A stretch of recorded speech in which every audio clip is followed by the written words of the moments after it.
Hello बच्चों, कैसे हो आप लोग। मैं उम्मीद कर रहा हूँ कि आप हमारे जो थ्योरी लेक्चर्स हैं जिसमें पी वाई क्यू डिस्कस किए जा रहे हैं आप वो जरूर देख रहे होंगे। आज हम लेके आए हैं आपके लिए अभ्यास सेशन और इन टॉपिक्स पे बेस्ड है, यूनिट एंड मेजरमेंट और काइनेमेटिक्स पे बेस्ड है। तो आप भी अपना पेन कॉपी उठा लें और मेरे साथ साथ सॉल्व करना शुरू कर दें और अपना फ्लो बनाएं जो आपका टूट चुका है नीट के लिए। चलो आप पहले क्वेश्चन से स्टार्ट करते हैं। Plane angle and solid angle have, ठीक है, units but no dimension but no units and no dimensions, both units and dimension। देखो अगर हम बात करें, दोनों ही सॉलिड एंगल और प्लेन एंगल दोनों ही सप्लीमेंट्री यूनिट्स का पार्ट है। तो अगर हम प्लेन एंगल की ही बात करते हैं तो this is nothing but arc length upon radius. ऐसे ही प्लेन एंगल को डिफाइन किया गया है, आर्क लेंथ अपॉन रेडियस। तो अगर आप ध्यान से देखें, ऊपर भी एल का डायमेंशन बनेगा और नीचे भी एल का बनेगा। So this quantity is dimensionless. This quantity and in fact both the quantities are dimensionless. लेकिन अगर हम इसकी यूनिट्स की बात करें तो ये एक स्पेशल केस है, एक्सेप्शनल केस है, जब ये क्वांटिटी डायमेंशनलेस है लेकिन फिर भी इसकी क्या है, यूनिट है। जैसे प्लेन एंगल की हमें पता है यूनिट रेडियंस है और सॉलिड एंगल की क्या है बच्चों, radiance. So these quantity are dimensionless but they have unit. These are dimensionless but they have units। ठीक है, तो इसका करेक्ट ऑप्शन क्या हो जाएगा, फर्स्ट ऑप्शन। इनके डायमेंशंस नहीं है लेकिन यूनिट्स। चलो अब आगे चलते हैं। Dimension of mutual inductance. अब सेकंड कॉन्सेप्ट आपका डायमेंशनल एनालिसिस में क्या रहता है कि किसी गिवन पर्टिकुलर फिजिकल क्वांटिटी की आपको डायमेंशन बतानी होती है। तो कॉन्सेप्ट क्या है कि आपको उससे एसोसिएटेड फॉर्मूला लिखना होता है या पता होना चाहिए। तो अगर मैं बात करूं म्यूचुअल इंडक्टेंस की, तो म्यूचुअल इंडक्टेंस के लिए अगर आप यहां से भी स्टार्ट करो तो भी सही है। जैसे अगर हम इंड्यूस्ड ईएमएफ का मैग्नीट्यूड लिखें तो it is nothing but M D I by D T.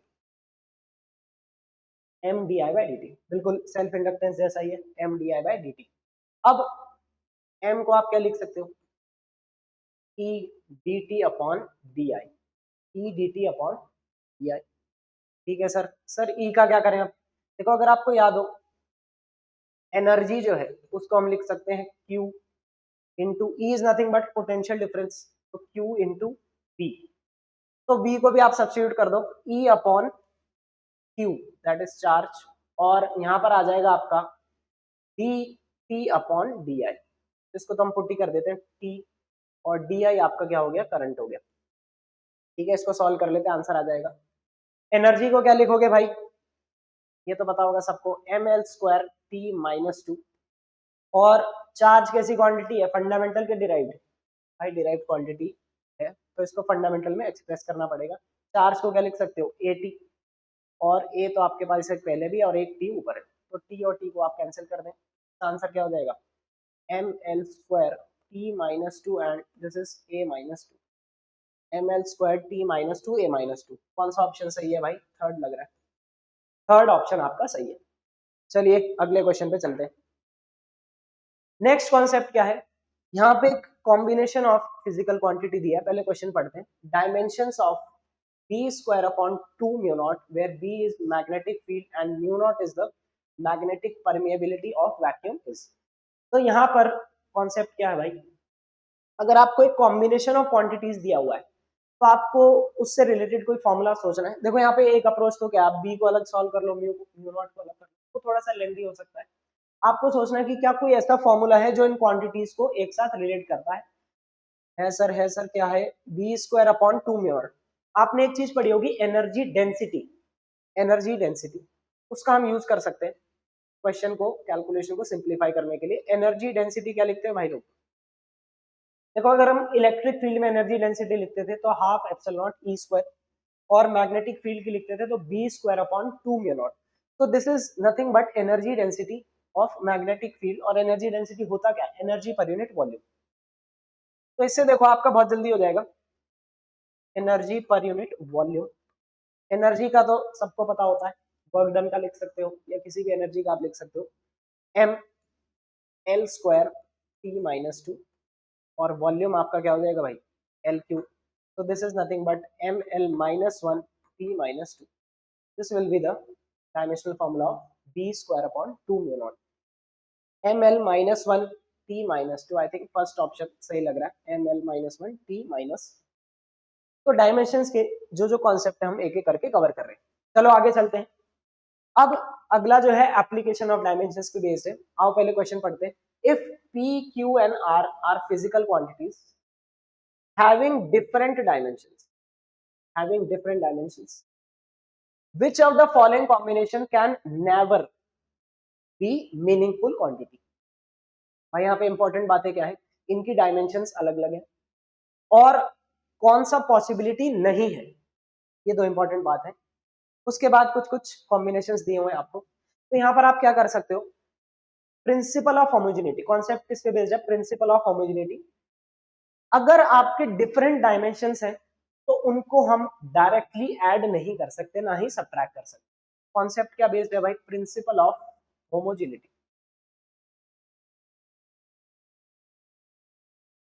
Different dimensions can not be added और सब्ट्रैक्ट, लेकिन वो मल्टीप्लाई हो सकते हैं भाई, ध्यान रखेंगे। Different dimensions can be multiplied और डिवाइडेड। जैसे f is equal to m में आप लिखते हो तो m और a अलग अलग डायमेंशन है, वी कैन मल्टीप्लाई। ठीक है सर। अब यहाँ पे आपको क्या देखना है कि डिफरेंट डायमेंशन है तो कौन सी पॉसिबिलिटी बिल्कुल नहीं होगी जहां पर उनको डायरेक्टली ऐड या सब्ट्रैक्ट किया गया है। देखो अगर आप फर्स्ट ऑप्शन को देखें, ये दोनों के डायमेंशन अलग अलग है और इनको डायरेक्टली सब्ट्रैक्ट किया गया, that means this is not possible, this is dimensionally incorrect. Sir क्या बाकी पॉसिबल है? हाँ बाकी पॉसिबल हो सकते हैं, जैसे पी क्यू माइनस आर, देखो इनके डायमेंशन अलग अलग है तो ये पॉसिबिलिटी आ सकती है। जैसे मैंने एग्जांपल भी लिया, मान लो आर आपका जो है एफ है और पी आपका एम है, क्यू आपका ए है, तो एम ए खुद भी एफ ही बनेगा, तो इसमें से इसको सब्ट्रैक्ट किया जा सकता है। This is still possible but this is never possible. ऐसे ही आप बाकी कॉम्बिनेशन मैंने आपको बताया, डिफरेंट डायमेंशन को मल्टीप्लाई और डिवाइड तो कर सकते हैं भाई, उसमें कोई मनाही नहीं। यहाँ पर भी एक पॉसिबिलिटी है, सर यहाँ भी तो आपने सब्ट्रैक्ट कर दिया भाई, यहाँ पे फिर ये दोनों मिलके आ रहे हैं ना, तो यहाँ पे ऐसा कॉम्बिनेशन बन सकता है कि इसका और इसका डायमेंशन क्या बन जाए, सेम। तो इस क्वेश्चन का जो आंसर होगा वो कौन सा होगा, फर्स्ट ऑप्शन। चलिए आए अगले क्वेश्चन की तरफ रुक करते हैं। Consider two physical quantities A and B related to each other as E is equal to B minus x square upon AT, where E क्या है, एनर्जी है, x और t आपके क्या है, लेंथ एंड टाइम। ये काम की बात है। तो डायमेंशन ऑफ ए बी निकालना, ए बी का डायमेंशन निकालना। चलो सॉल्व करते हैं। देखो इस टाइप ऑफ क्वेश्चन में भी principal of homogeneity he concept है, लेकिन यहाँ पर आप पहले ध्यान देंगे कि सब्ट्रैक्शन या एडिशन पहले कहां पर किया हुआ है, क्योंकि उसी को आप पहले सॉल्व कर पाओगे। सब्ट्रैक्शन या एडिशन कहां पर किया हुआ है, तो न्यूमरेटर में किया हुआ है। तो अगर हम डायमेंशनली सोचे, इसका और इसका डायमेंशन क्या आना चाहिए भाई, same, principle of homogeneity. That means dimension of B will be equal to L square, dimension of B will be equal to L square. ठीक है सर। हमेशा ध्यान रखेंगे कि इस टाइप के क्वेश्चन में जहां पर पहले प्लस और माइनस किया हुआ है उसी को पहले सॉल्व करेंगे, तभी आगे क्वेश्चन सॉल्व होगा, नहीं तो नहीं हो पाएगा। इसके बाद अब हमें पता है न्यूमरेटर में जो डायमेंशन है वो किसका है, एल स्क्वायर का है, तो ऊपर एल स्क्वायर ही बनेगा और डिनोमिनेटर में ए टी है। अब लेफ्ट और राइट साइड को कंपेयर करो, देखो हमारा क्या बन जाएगा, E is equal to L square divided by A T. ठीक है। अब इस टर्म और इस टर्म का डायमेंशन क्या होना चाहिए, सेम। तो हम यहां से पहले ए का निकाल लेते हैं। ए का क्या बनेगा भाई, L square upon E T. A का आपका क्या बन जाएगा, L square upon E T. ठीक है सर। ई का कई बार आ चुका है, M L square T minus two और एक टी और है, तो एल स्क्वायर मुझे यहाँ पे कैंसिल होता हुआ दिख रहा है। ए का डायमेंशनल फॉर्मूला क्या आ जाएगा भाई लोग, M minus one and this is T minus one, तो ऊपर आके क्या हो जाएगा, टी प्लस वन। लेकिन अभी रुकना नहीं है, क्वेश्चन पूरा होने दो भाई। ए और बी इसके प्रोडक्ट के डायमेंशन पूछे हुए हैं, तो जस्ट आप सिंपली इसको मल्टीप्लाई कर दें, तो ए बी के जो डायमेंशन आएंगे फाइनली क्या आ जाएंगे, ए बी के डायमेंशन भाई M minus one L square and this is T one, M minus one L square and T one. तो यहाँ पे मुझे कौन सा ऑप्शन सही दिख रहा है, M minus one L square and T one, second option is correct. ठीक है, आगे चलते हैं। अगेन प्रिंसिपल ऑफ होमोजेनिटी पे बेस्ड है। पहले क्वेश्चन देखते हैं। Force is given in terms of time t and displacement x। Force is given in terms of time t and displacement f। ये आपका फोर्स है और ये कुछ कुछ एक्सप्रेशन आपको दिया हुआ है। Dimensional formula of AD upon B, ठीक है, AD अपॉन B। देखो यहाँ पर कॉन्सेप्ट क्या है, ट्रिग्नोमेट्रिक रेशियो, एक्सपोनेंशियल या पावर जिसको बोलते हैं, लॉगरिथमिक, इनके जो आर्ग्यूमेंट्स होते हैं these are dimensionless. Trigonometric ratio, exponential और लॉगरिथमिक, इनके जो आर्ग्यूमेंट्स, मतलब जैसे आप साइन के आगे कुछ लिखते हो उसको क्या बोलते हैं, argument. That particular thing is dimensionless. इस कॉन्सेप्ट का यहाँ पे हम यूज करने वाले हैं। तो सबसे पहले ए डी और बी के अलग अलग देखते हैं, निकल पा रहे हैं तो हाँ देखते हैं। देखो ये आर्ग्यूमेंट है साइन फंक्शन का, या आप ये सोच सकते हो कि ये एक एंगल है, और अभी मैंने आपको जस्ट बताया कि एंगल कैसा होता है, डायमेंशनलेस। तो डी के डायमेंशन क्या आ जाएंगे भाई लोग, t-1। डी के डायमेंशन आ जाएंगे t-1। सर सिमिलरली इसका भी हम कर सकते हैं। यहाँ पर बी के जो डायमेंशन है this will be nothing but l-1। तो अगर आप ध्यान से देखो ए के नहीं आए, डी और बी के आ चुके हैं, ठीक है। अब आप मुझे बताओ, प्रिंसिपल ऑफ होमोजेनिटी भी अप्लाई कर रहे हैं यहाँ पे। भाई ये दोनों टर्म्स हैं, इनका मिला के मतलब इसका और इसका डायमेंशन किसके बराबर होना चाहिए, लेफ्ट हैंड साइड के। इसका मतलब इस पूरे का जो डायमेंशन है क्या होना चाहिए, एफ। अब कॉस ऑफ समथिंग, इसका जो आंसर आएगा वो भी डायमेंशनलेस होगा। That means A has a dimension of F, A has a dimension of F, ठीक है भाई। अब आंसर किसका निकालना है, A D upon B. A into D करो, डिवाइडेड बाई बी कर दो, क्या बनेगा, ए डी अपॉन बी। तो ए तो आपका एफ है सर, डी क्या है, t-1 है और l-1 है। अब आप क्या करो, एफ के प्लेस कर दो। भाई एफ के क्या हो जाएंगे, mlt-2 mass into acceleration, and this is t-1 and this is l-1।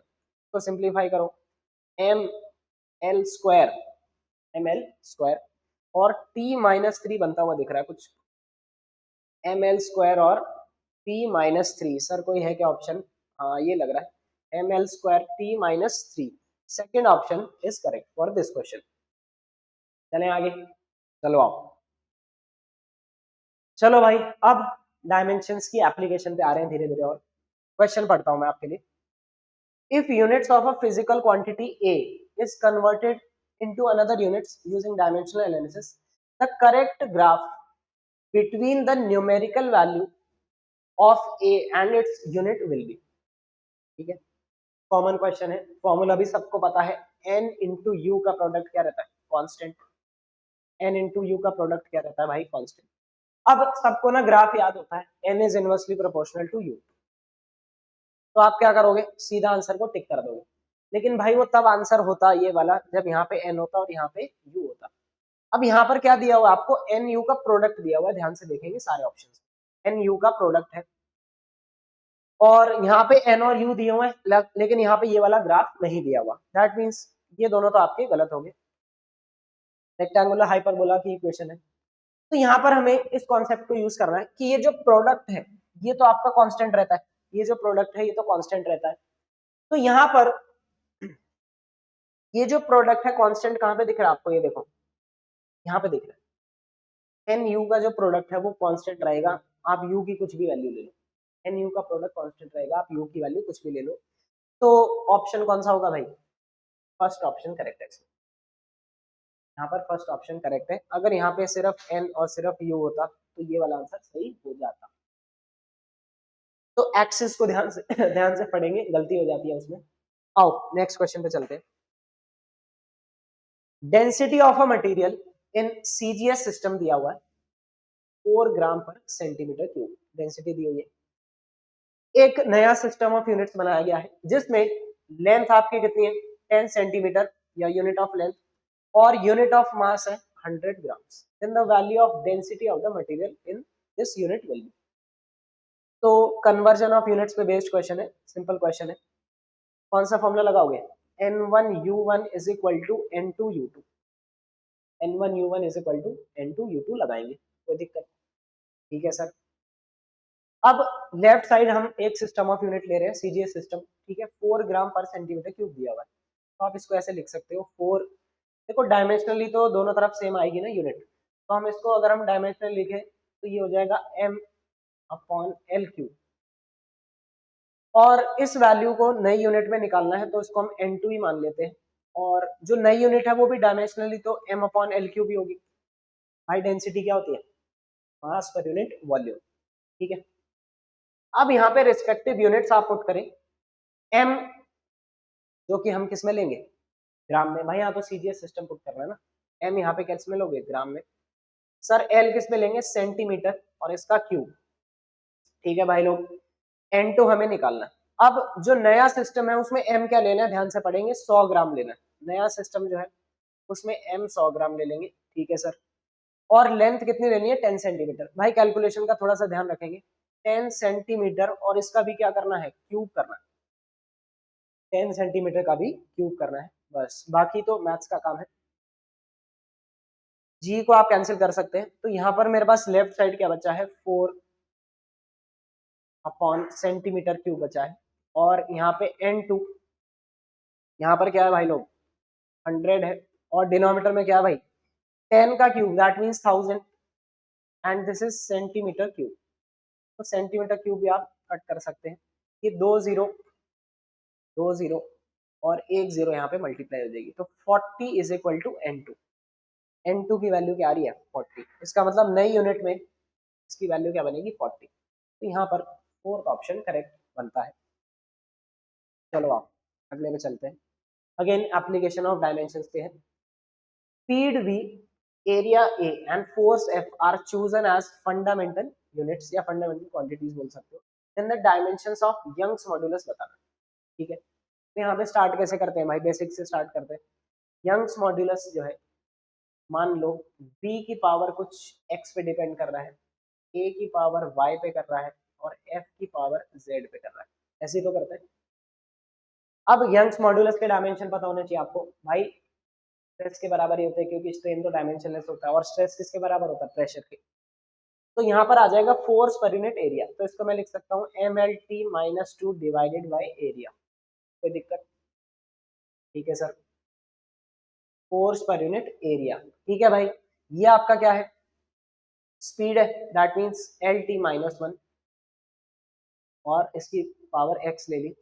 a क्या है? एरिया है, a is area, that means you can take l square, और इसकी पावर y है। f क्या है? फोर्स, mlt-2, और इसकी वैल्यू पावर z पे है। अब दोनों तरफ डायमेंशंस को इक्वेट करेंगे, x y और z की वैल्यू निकालेंगे। तो थोड़ा सा कैलकुलेशन है। ठीक है भाई, यहाँ पर लेफ्ट साइड क्या बनेगा? ml-1t-2। ठीक है, ml-1t-2। सर यहाँ पे क्या बनेगा? देखो l की पावर्स देखो, l की पावर x प्लस 2y, और यहाँ पे क्या बनेगा? z। l की power x plus 2y plus z। t की पावर यहाँ से आ रही है एक तो माइनस x, और यहाँ से आ रही है -2z।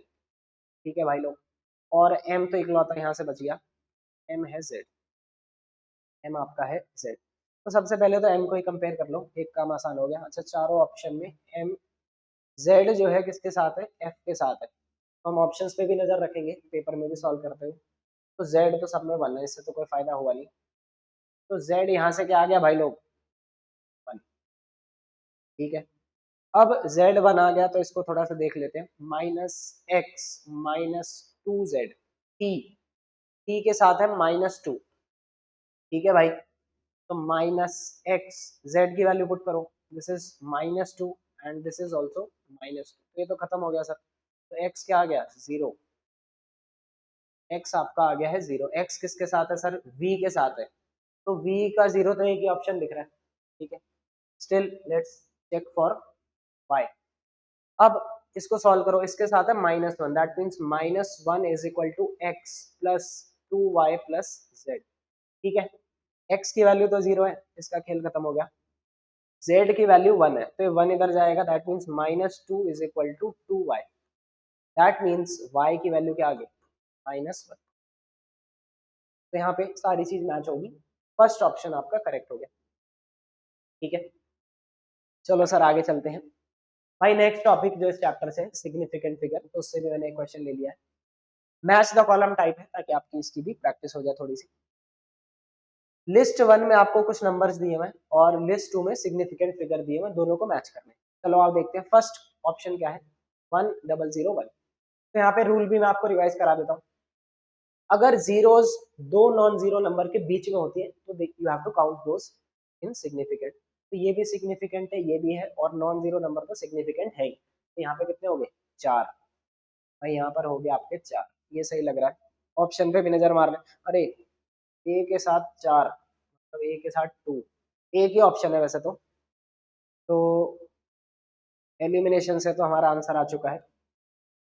फिर भी आगे सॉल्व करते हैं क्योंकि हम तो सीख भी रहे हैं। ठीक है भाई, अब ये वाला जो जीरो है, फर्स्ट नॉन जीरो डिजिट से जो पहले जीरोस होते हैं वो कैसे होते हैं, इनसिग्निफिकेंट होते हैं। तो आप इसको हटा सकते हो, दिस इज सिग्निफिकेंट। और ये वाला जीरो भी सिग्निफिकेंट है और ये वाला 1 भी सिग्निफिकेंट है। तो इसके लिए क्या हो गया भाई, 3 हो गया। तो बी का 1 आना चाहिए, बिल्कुल सही आ रहा है। सर इसकी बात करो अब, भाई ये वाला जीरो भी दो नॉन जीरो नंबर के बीच में है, ठीक है, तो यहाँ पे भी वही रूल अप्लाई होगा, 1 2। और ये वाले जो जीरोस हैं ये सिग्निफिकेंट होते हैं भाई डेसिमल के बाद वाले, ठीक है। तो यहाँ पर कितने हो गए, 3 और 3 6, 3 और 3 6, भाई इसका 4 आ गया, सही मैच हो गया। अब ये नंबर 1 से कम है, भाई इसमें सारे रूल्स रिवाइज हो रहे हैं कहीं ना कहीं। ये नंबर आपका 1 से कम है तो ये वाले जीरोस कैसे होंगे, इनसिग्निफिकेंट। लेकिन बाकी वाले जीरो सारे सिग्निफिकेंट है। तो 1 2 3 4 5, 1 2 3 4 5, थर्ड ऑप्शन बिल्कुल सही मैच हो गया। तो डी का आपका आ गया 3 और इसका आंसर भी क्या है, थर्ड ऑप्शन। चलो अब आगे चलते हैं फटाफट। अब मेजरमेंट पे बेस्ड एक्सपेरिमेंटल फिजिक्स जो है 2026 के पेपर में भी क्वेश्चन आया हुआ था वर्नियर कैलिपर में, तो मैंने तो इंक्लूड किया है रिवीजन के अंदर। In a vernier calliper one main scale division is x centimetre and n division of vernier scale coincide with n-1 division. भाई यहाँ पे जो थोड़ी बहुत गलती होती है वो यूनिट्स की भी हो जाती है, तो उसका भी आप ध्यान रखें। लीस्ट काउंट आपसे पूछा हुआ है और सेंटीमीटर में, ठीक है। तो इस टाइप के सेटअप के लिए लीस्ट काउंट का फॉर्मूला क्या रहता है, 1 MSD माइनस 1 VSD, ठीक है। 1 MSD इसने कितना दिया है, x सेंटीमीटर, 1 MSD इसने दिया हुआ है x सेंटीमीटर, ठीक है। और n डिवीजन है वर्नियर स्केल के, ये किससे कोइंसाइड कर रहे हैं, n-1 division of main scale के, that means NVSD is equal to n-1 MSD। अब यहाँ से 1 MSD या 1 VSD की वैल्यू निकाल लेते हैं, ज्यादा सही रहेगा। 1 VSD क्या आएगा भाई, n-1 अपॉन n MSD, यहाँ पे प्लेस करो 1 VSD की वैल्यू प्लेस करो n-1 अपॉन n, और MSD तो पता ही हमें x सेंटीमीटर। ये आंसर अभी तक सेंटीमीटर में आ रहा है और सेंटीमीटर में पूछा भी है, that means we can simplify this. अब एलसीएम ले लो, तो nx minus this is also nx and this is plus x divided by n। तो ये तो आपका खत्म हो गया x अपॉन n, ठीक है। लीस्ट काउंट आपका क्या हो गया, x upon n, third option आपका करेक्ट हो जाता है। चलो आगे चलते हैं, थर्ड ऑप्शन आपका करेक्ट हो गया।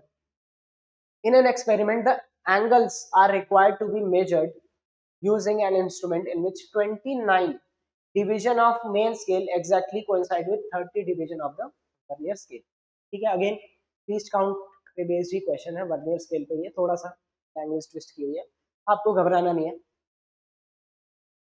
29 मेन स्केल डिवीजन किसके बराबर बताए गए, 30 वर्नियर स्केल डिवीजन, तो ये इंफॉर्मेशन हमने पहले लिख ली। If the smallest division of the main scale is half a degree, इसका मतलब 1 MSD की वैल्यू दी हुई है, 1 MSD। भाई इसमें भी यूनिट्स का ध्यान रखेंगे, 0.5 डिग्रीज में है, तो जैसे दिया हुआ है एज इट इज सॉल्व करें। अगेन आपसे क्या पूछा है, least count of the instrument, again same formula है, तो ये सेम पैटर्न पे ही है लेकिन थोड़ा सा लैंग्वेज ट्विस्टेड है, तो मैंने इसको भी कंसिडर कर लिया प्रैक्टिस के लिए। 1 MSD minus 1 VSD, again 1 MSD हमें पता है 0.5, 1 VSD क्या पुट करोगे, 29 अपॉन 30, 1 BSD 29/30 MSD, और MSD को आप अगेन 0.5 ले सकते हो, तो 0.5 को कॉमन ले लो भाई, ठीक है 0.5, यहाँ बचेगा 1 माइनस 29/30, तो ये क्या आ जाएगा 1 माइनस 29/30, और यू कैन से 30 माइनस 29/30 एलसीएम के लिए, तो 1/30 बचेगा, ठीक है भाई। ये आंसर डिग्रीज में आ रहा है भाई, ध्यान रखेंगे, क्योंकि ऑप्शन में मुझे दिख रहा है कि दोनों टाइप के काम है, इसको 1/2 लिखें, तो this is 1/60 of degree, 1/60 of degree, ठीक है 1/60 ऑफ डिग्री, और आपको पता है 1 डिग्री कितना होता है 60 मिनट्स, 1 डिग्री कितना होता है 60 मिनट, तो इसको 60 से मल्टीप्लाई कर दो, you will get this answer in minutes, that means the answer is 1 minute, third option आपका करेक्ट हो जाता है। चलो अब वर्नियर कैलिपर हो चुका है, स्क्रू गेज की तरफ रुझान करते हैं अपना। Screw gauge gives following reading when used to measure the diameter of a wire, ठीक है। मेन स्केल रीडिंग क्या है 0 mm, main scale reading 0 mm, circular scale reading कितनी है 52 division, given that 1 mm of main scale correspond to 100 division, ठीक है। The diameter of the wire बताना है फ्रॉम अबव डेटा, तो मेजर्ड वैल्यू निकालनी है, सबसे पहले क्या निकालो लीस्ट काउंट, लीस्ट काउंट क्या लिखोगे pitch upon number of circular scale division, या फिर MSD upon circular scale division, MSD कितना है भाई 1 mm है, ठीक है, और 100 डिवीजन है, that means you can write it as 0.01 mm, 0.01, ठीक है भाई। अब मेजर्ड वैल्यू क्या लिखते हैं, मेन स्केल रीडिंग तो 0 है, plus small n, that means number of division on circular scale, into least count, again यहाँ पे भी यूनिट्स का ध्यान रखना है बहुत ज्यादा, ये कितना आएगा भाई, ये mm में आएगा आंसर अपना, तो दो यहाँ पर है और दो ही डेसिमल है, that means 0.52, and this answer will be in mm, क्योंकि हमने यहाँ पे ये mm में दिया है। अब ऑप्शन ध्यान से देखेंगे 0.52, लेकिन ये सेंटीमीटर में है भाई, लालच में नहीं आ जाना। अब इसको सेंटीमीटर में कन्वर्ट करने के लिए 10 से और डिवाइड करो, that means the answer will be 0.052 centimetre, 10 से और डिवाइड कर देंगे, तो फोर्थ ऑप्शन आपका करेक्ट मिलता है यहाँ पर। आगे बढ़ते हैं, length of a cylinder is measured with a metre rod having least count 0.1 centimetre, ठीक है। Radius is measured with vernier callipers having least count this much, radius को मेजर किया गया है और उसका लीस्ट काउंट कितना है 0.01 centimetre, given that length is 5 and radius is 2, the percentage error ये निकालना है इन कैलकुलेटेड वैल्यू ऑफ वॉल्यूम, ठीक है। अब एरर्स पे बेस्ड क्वेश्चंस कर रहे हैं हम। देखो सिलेंड्रिकल वायर है, सबसे पहले वॉल्यूम का फॉर्मूला लिखेंगे, वॉल्यूम क्या लिखोगे पाई आर स्क्वायर एल लिख सकते हैं, कोई दिक्कत सिलेंडर के लिए पाई आर स्क्वायर एल। अब यहाँ पे परसेंटेज एरर के लिए क्या फॉर्मूला यूज करेंगे delta V by V, relative errors को लिखेंगे 2 times delta R by R plus delta L by L, ठीक है। लास्ट में हम इसको 100 से मल्टीप्लाई कर देंगे। चलो आप सॉल्व करते हैं, तो डेल्टा वी बाई वी कितना आएगा भाई लोग, delta V by V this is 2 times. अब डेल्टा आर क्या पुट करोगे, देखो अगर आपको एब्सोल्यूट एरर नहीं दिया हुआ है तो जो लीस्ट काउंट होता है इंस्ट्रूमेंट का that you will take as the absolute error, ध्यान रखेंगे इस पॉइंट को, ठीक है भाई। रेडियस के लिए लीस्ट काउंट कितना है 0.01, और रेडियस की वैल्यू क्या है, रेडियस की वैल्यू है 2 है, ये अच्छा काम कर दिया इसने। Delta L vernier calliper having least count this, अच्छा लेकिन लेंथ तो इससे मेजर की है, उसका लीस्ट काउंट क्या 0.1, ध्यान रखेंगे, और लेंथ की वैल्यू क्या है 5, और इस पूरे आंसर को दोनों तरफ आप 100 से मल्टीप्लाई कर दें परसेंटेज एरर कैलकुलेट करने के लिए, परसेंटेज एरर कैलकुलेट करने के लिए भाई 2 और 2 तो खत्म हो गया 0.01 प्लस, ठीक है 100 से भी आप मल्टीप्लाई कर लो तो यहाँ पे 1 बचेगा, इसको मल्टीप्लाई कर लेते हैं 100 प्लस 0.1 अपॉन 5 इंटू 100, भाई ये 520, ठीक है। तो यहाँ पर मुझे लग रहा है थोड़ा सा ऑप्शन में गड़बड़ रहेगी। 0.01 या सही है? नहीं सही लग रहा है भाई, ये तो 1% हो गया, प्लस 0.1 इंटू 2 दैट मीन्स 2 और 2% ही है, तो ये टोटल क्या आ गया 3%। नहीं सही है भाई, ऑप्शन तो दिख रहा है, थर्ड ऑप्शन आपका करेक्ट हो जाता है यहाँ पर। चलो आओ, अगेन अनदर इंपॉर्टेंट कॉन्सेप्ट, जब पैरेलल में रेजिस्टर्स अटैच्ड है तो absolute error, percentage error, relative error कैसे निकाला जाता है। चलो आओ क्वेश्चन रीड करते हैं, क्वेश्चन को रीड करते हैं। R1 की वैल्यू आपको दी गई है भाई लोग, R2 की वैल्यू भी दी गई है और पैरेलल में कनेक्ट किया है, तो आपको क्या बताना है, equivalent resistance of the parallel combination will be. तो यहाँ पर एब्सोल्यूट एरर पूछा हुआ है और मीन वैल्यू पूछी हुई है, तो मीन वैल्यू तो आप सिंपली जो मीन वैल्यूज है उससे निकाल लें। पैरेलल में अगर मैं आपको बताऊं R इक्विवेलेंट क्या होता है, R1 R2 upon R1 plus R2, यहाँ से मीन वैल्यू आएगी आपकी, यहाँ से आपकी आ जाएगी मीन वैल्यू। सर R1 4, ये दोनों 4 ही है, तो 4 into 4 upon 8 R1 plus R2, ये कितना हो गया भाई 4 इंटू 4 अपॉन 8 दैट मीन्स 2, या फिर आप सिंपली R/2 भी लिख सकते थे क्योंकि दोनों रेजिस्टेंस सेम है। ठीक है भाई, ये तो 2 आ गया, तो ये दोनों ऑप्शन तो आपके खत्म हो गए। ठीक है सर, अब इंपॉर्टेंट काम है, फॉर्मूला कौन सा यूज करते हैं इस टाइप के रिलेशन के लिए, अगर आपको रिलेशन याद हो 1/r इक्वल 1/r, भाई रिलेशन क्या होता है, delta R equivalent upon R equivalent का स्क्वायर होता है, ध्यान रखेंगे, is equal to delta R1 upon R1 square plus delta R2 upon R2 square, delta R2 upon R2 square. चलो आप पुट करते हैं, लेकिन यहाँ पे ध्यान रखेंगे भाई, यहाँ पे ये नहीं पूछा, एब्सोल्यूट एरर पूछा हुआ है, ये भी गलती हो जाती है। अगर मैं क्वेश्चन बनाता तो और मजा लेके आता, इसकी वैल्यू में एक ऑप्शन में पुट करनी चाहिए 2 के साथ। चलो एनीवेज, डेल्टा आर इक्विवेलेंट ये निकालना है हमें, so this is R equivalent का स्क्वायर, इसको यहाँ पे मल्टीप्लाई कर देंगे, आर इक्विवेलेंट का स्क्वायर तो 4 हो गया आपका, कोई दिक्कत नहीं है। Delta R1 that mean 0.8 upon R1 का स्क्वायर, R1 का स्क्वायर कितना है 16, डेल्टा R2, डेल्टा R2 0.4 है अपॉन R2 का स्क्वायर, ठीक है, ये भी कितना है 16।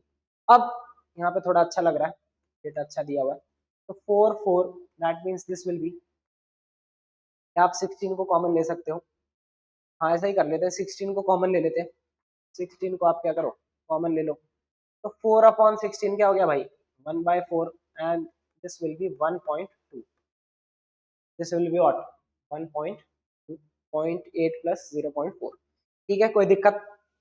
अब सर ये क्या बनेगा, इसको 12 अपॉन 40 लिख सकते हो आप, 12 अपॉन 40, तो 4 से अगर हम सॉल्व करें 4 3 जा एंड 4 10 जा 40, so this will be come out to be 0.3, तो एब्सोल्यूट एरर कितना आ रहा है आपका 0.3, अगेन थर्ड ऑप्शन आपका करेक्ट हो जाता है। चलो भाई, डायमेंशंस का और एरर्स का और मेजरमेंट का खेल समाप्त होता है, अब हम अगले पड़ाव पे आते हैं, स्ट्रेट लाइन को कैप्चर करने की कोशिश करते हैं।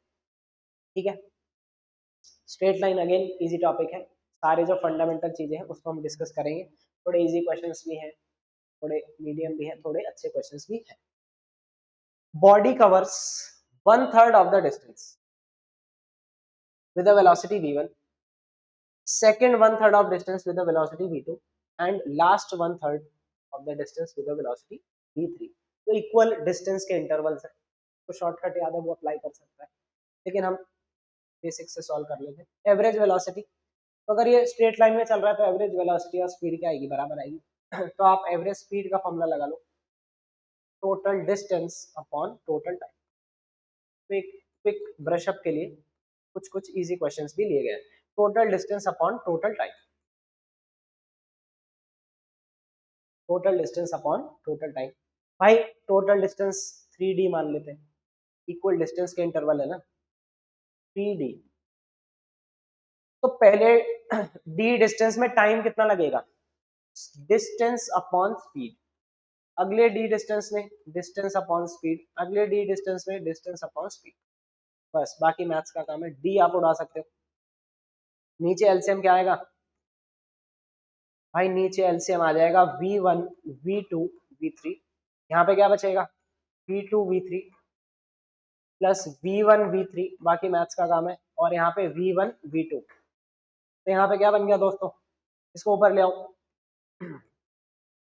3v1 v2 v3 divided by, थोड़ा अच्छे से लिख लेते हैं सीक्वेंस में, v1 v2, बाकी आंसर तो आपको दिखने लग गया होगा, v1 v2 और ये आ जाएगा v2 v3 plus v1 v3, v1 v3, ये आ जाएगा आपका v1 v3। ठीक है भाई, कौन सा ऑप्शन करेक्ट है, सेकंड ऑप्शन। सिंपल क्वेश्चन था, ब्रश अप के लिए, पता चले हाई फाई चीजें कर ली और इजी चीजें भूल जा रहे हैं। तो ये आपका है एवरेज स्पीड या एवरेज वेलोसिटी बोल सकते। चलो भाई आगे चलते हैं। चलो भाई, अच्छा क्वेश्चन है, इसी टाइप का क्वेश्चन 2024 में आया था और बहुत सारे बच्चे गलत करके आए थे। आओ देखते हैं।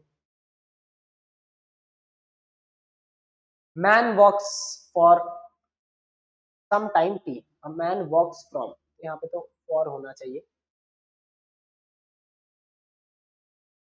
Man walks for some time T, ठीक है भाई, with velocity v due east, then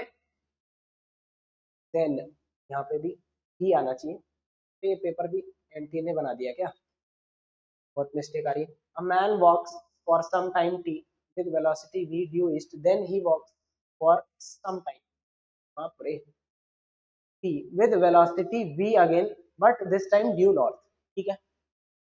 the average velocity of the man is, भाई यहाँ पे गलती हो जाती है, तो आप एक काम करें, पहले तो चित्र बना लें, उसके बाद फॉर्मूला लिखें, उससे प्रोसीड करें। तो यहाँ पे ऐसा मत देखना कि इक्वल टाइम इंटरवल है तो वेलोसिटी क्या हो जाएगी v1 प्लस v2 बाई 2, कुछ लोगों ने शॉर्टकट याद करें, ठीक है, v1 प्लस v2 बाई 2 या जो भी टोटल टाइम है, ठीक है भाई, जल्दी नहीं करनी। नॉर्थ, ईस्ट, वेस्ट, ठीक है, और ये आपका हो गया साउथ।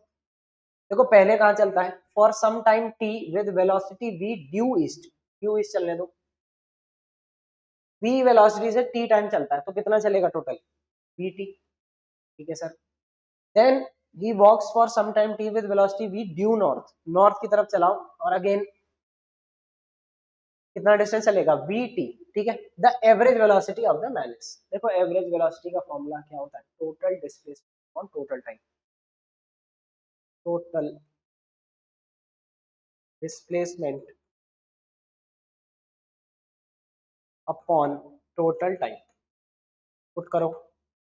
डिस्प्लेसमेंट यहाँ पर कितनी होगी भाई, ये वाली होगी, this is the displacement in this case, कितना हुआ √2 vt, 90 डिग्री है ना, पाइथागोरस लगाओ, √2 vt, ठीक है सर, आने दो।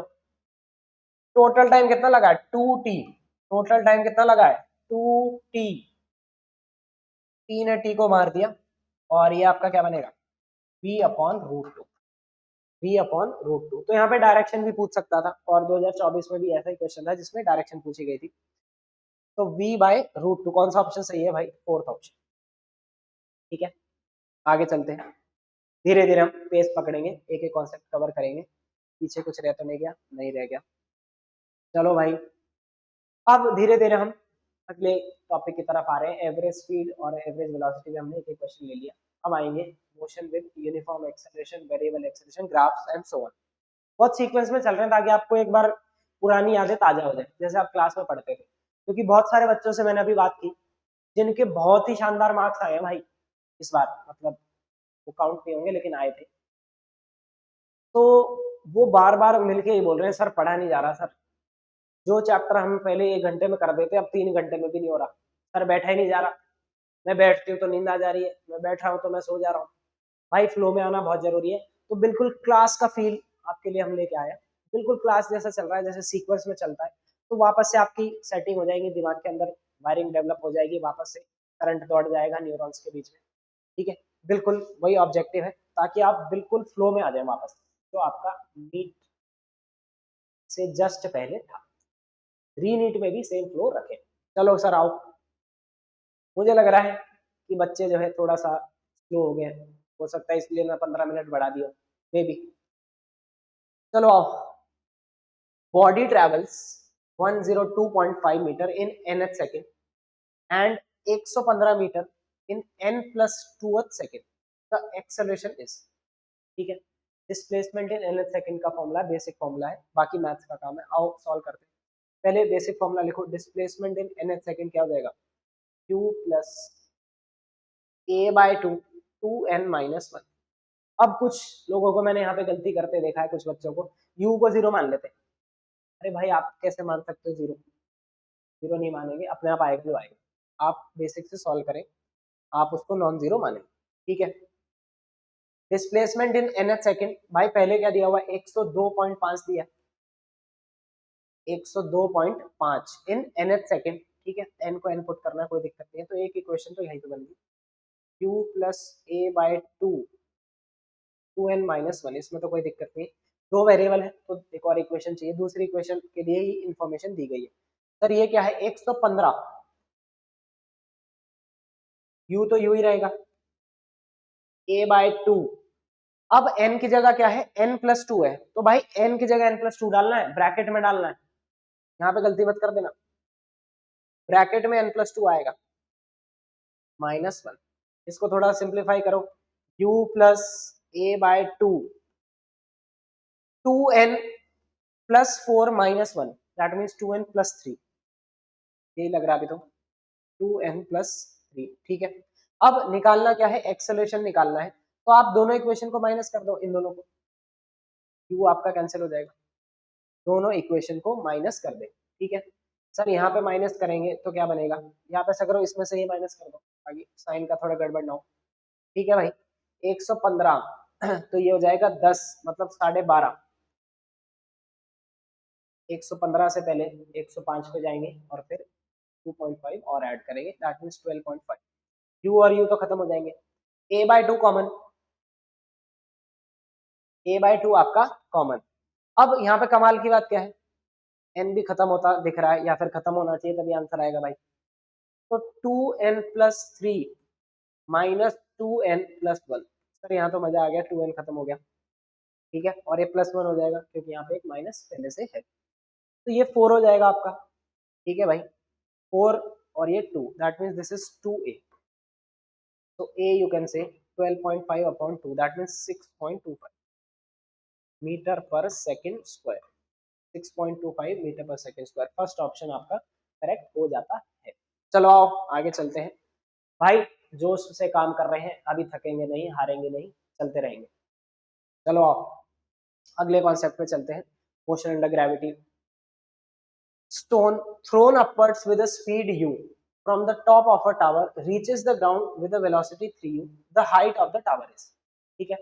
अब पहले एक बार रफ स्केच बना लेते हैं भाई, height of the tower h मान लेते हैं, यहाँ से स्टोन को कहाँ फेंका गया, अपवर्ड u स्पीड से, और ग्राउंड पे कितनी स्पीड से पहुंच रहा है, 3u पे, ठीक है। अब आप यहाँ पे काइनेमेटिक्स लगा सकते हैं, लेकिन भाई जब आप वर्क एनर्जी पावर पढ़ चुके हैं तो आप एनर्जी कंजर्वेशन क्यों नहीं लगाते, लगाओ ना भाई उसको, काइनेमेटिक्स भी लगा सकते हैं, अब तो हम कुछ भी लगा सकते हैं ना, हमें सब आता है।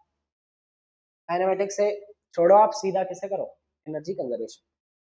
तो यहाँ पे अगर हम रेफरेंस ले रहे हैं किसका, पोटेंशियल एनर्जी का, तो यहाँ पोटेंशियल एनर्जी जीरो, सिर्फ क्या बचेगा, kinetic energy half m v square, इस पूरे का स्क्वायर होगा, ध्यान देंगे 9u square, and this is equal to, यहाँ पे पोटेंशियल एनर्जी भी है प्लस काइनेटिक एनर्जी भी है, ठीक है। m तो खत्म हो जाएगा, 2 से मल्टीप्लाई कर दो सब जगह, 9u square is equal to 2gh plus u square, sir ये तो 8u square is equal to 2gh, 8u square is equal to 2gh, यहाँ से h पूछा गया था, तो 4u स्क्वायर अपॉन g आता हुआ दिख रहा है, 4u square upon g, that means second option, 4u square upon g। चलें आगे भाई, सिंपल कॉन्सेप्ट है, एनर्जी कंजर्वेशन यूज करो ना भाई, एग्जाम में थोड़ा कोई पूछ रहा है आप कैसे कर रहे हो, अब आपको सब आता तो कुछ भी यूज करो। ये अच्छा क्वेश्चन है और इसका चांस है आने का इस बार, जैसा मुझे लग रहा है। ठीक है, आओ देखते हैं। अच्छा क्वेश्चन है, इस कॉन्सेप्ट को आप जरूर करके जाए, इस कॉन्सेप्ट को जरूर करें। ठीक है sir. Velocity of the bullet becomes 1/3 after it penetrates 4 centimetre in a wooden block. ठीक है भाई, मैं इसको आसान तरीके से कैसे करते हैं एकदम बता दूंगा, कि बहुत ज्यादा ताम झाम नहीं करना पड़ेगा। Assuming that bullet is facing a constant resistance, मतलब ए की वैल्यू या फिर जो एक्सेलरेशन है, जो रिटार्डेशन है वो कांस्टेंट है। ठीक है, in the block the bullet stops completely after travelling at 4 + x centimetre inside the block, then the value of x. तो अगर हम थोड़ा सा विजुअलाइज करने की कोशिश करें, भाई ये ब्लॉक है आपका। ठीक है, velocity of the bullet becomes 1/3 after it penetrates, देखो मान लो यहाँ पे u से आ रही थी, तो 4 सेंटीमीटर चलने के बाद वेलोसिटी कितनी हो जाती है भाई लोग, u/3। ठीक है, 1/3 velocity of the bullet becomes 1/3 है, मतलब ये फाइनल ही वैल्यू दी हुई है। ठीक है, रिड्यूस्ड टू रिड्यूस्ड बाय, फर्क भी आपको ध्यान रखना।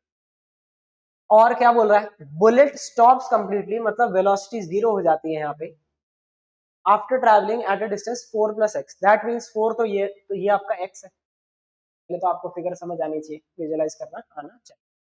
ठीक है सर।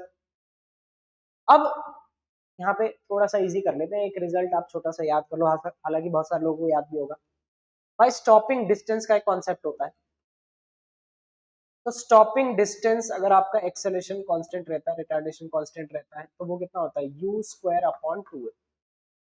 / 2 ठीक है। अब आप क्या करो, देखो यहाँ से यहाँ भी तो स्टॉपिंग डिस्टेंस ही है, ये पूरा स्टॉपिंग डिस्टेंस मतलब फाइनली रुकना चाहिए। तो आप यहाँ से यहाँ रिटार्डेशन ए मान लेते हैं कुछ, यहाँ से यहाँ के लिए इक्वेशन लिखो, क्या लिखोगे, स्टॉपिंग डिस्टेंस कितना, 4 + x = u²/2। एक इक्वेशन तो यहाँ से यहाँ के लिए बन गई। अब आप अगली इक्वेशन यहाँ से यहाँ के लिए बनाओ।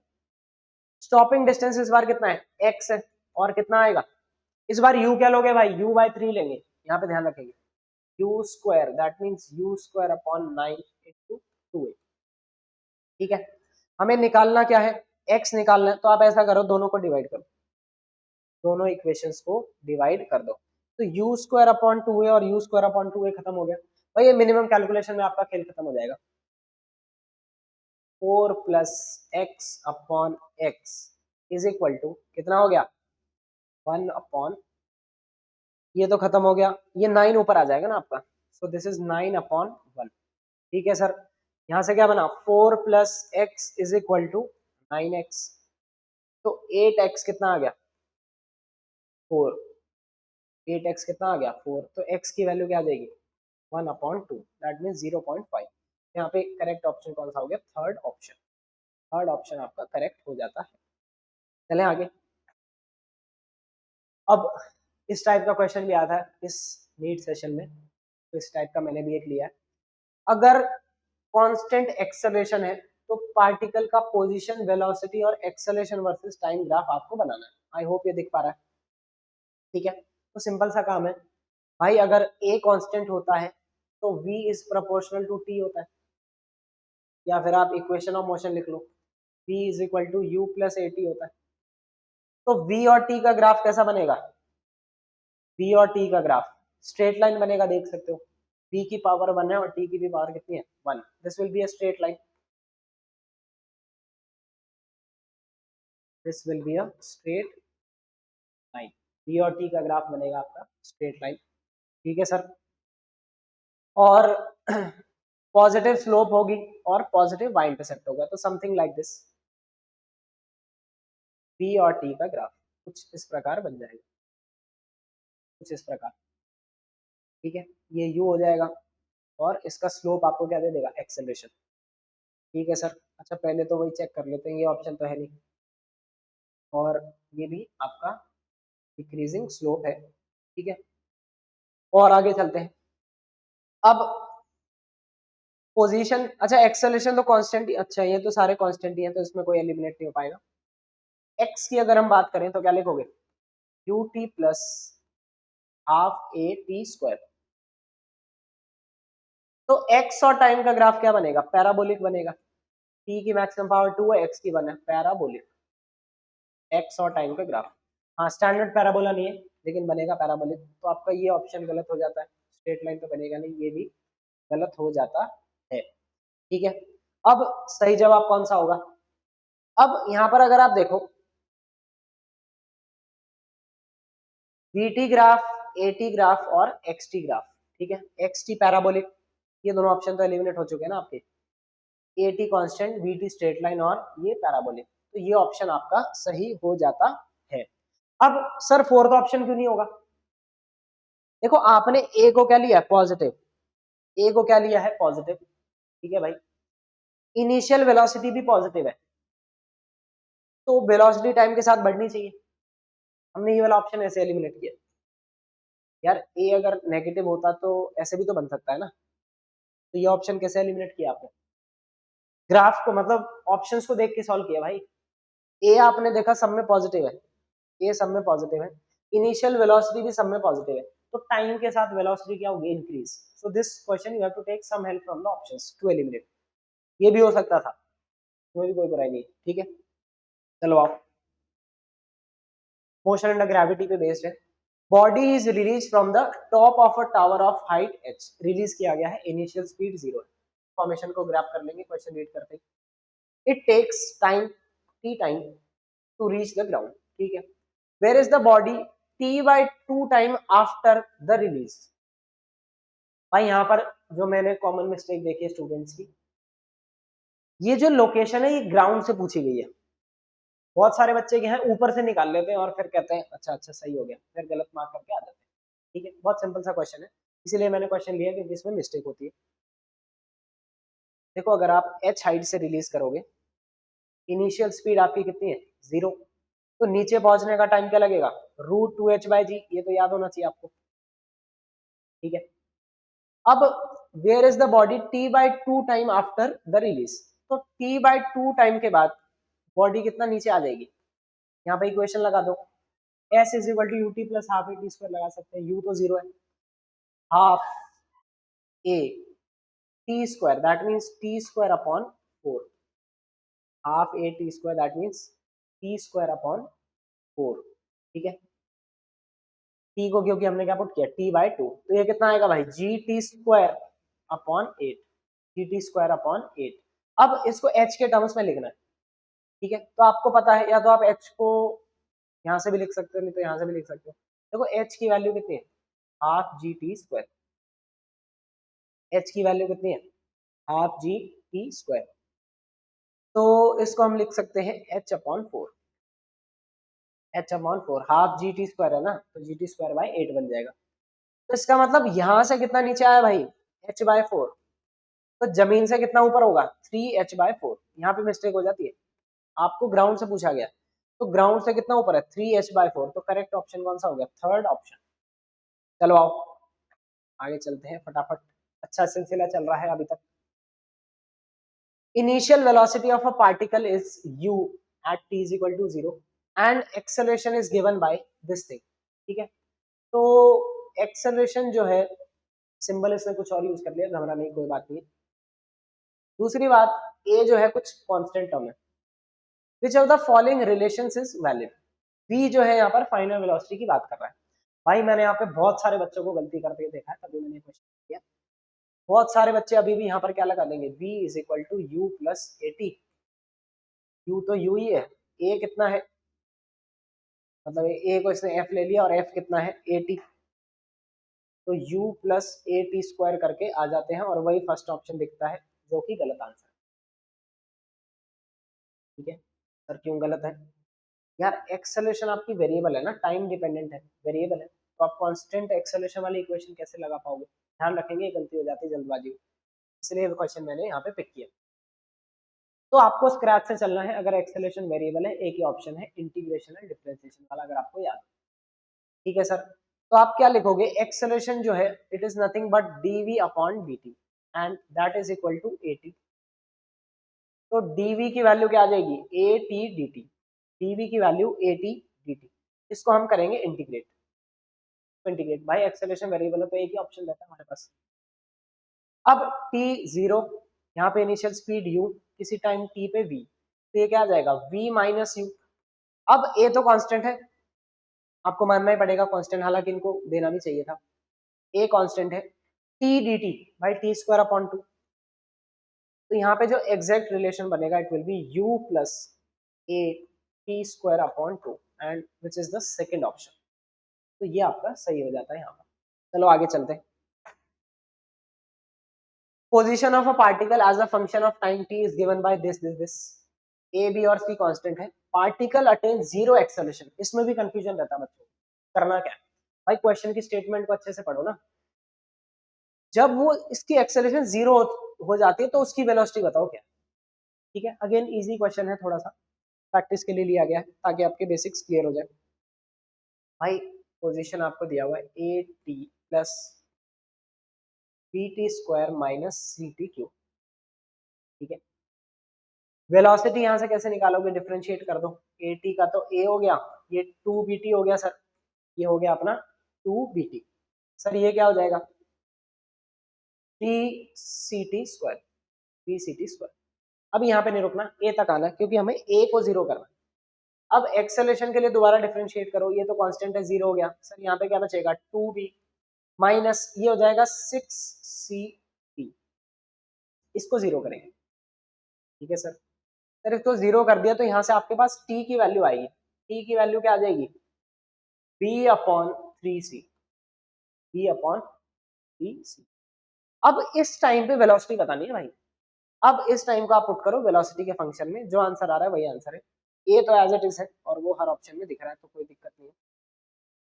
ए plus two B into T, कितना लोगे भाई, टी हमारा आएगा B upon three C plus नहीं minus three C into T square, three C into T square कितना हो गया B square upon nine C square. भाई ये कितना बन गया, B is equal to A plus two B square upon three C. और यहाँ पे क्या बचेगा दोस्तों, भाई एक सी और एक सी खत्म हो जाएगा, यहाँ पे बचेगा b square upon three c. ठीक है, two B square upon three c minus b square upon three c कितना आ जाएगा b square upon three c, b square upon three c. तो कौन सा ऑप्शन सही लग रहा है, सेकंड ही लग रहा है, सेकंड ऑप्शन आपका करेक्ट हो जाता है। भाई थक तो नहीं गए, चलो आओ, थकना मना है, आगे चलेंगे, कंटिन्यू करेंगे।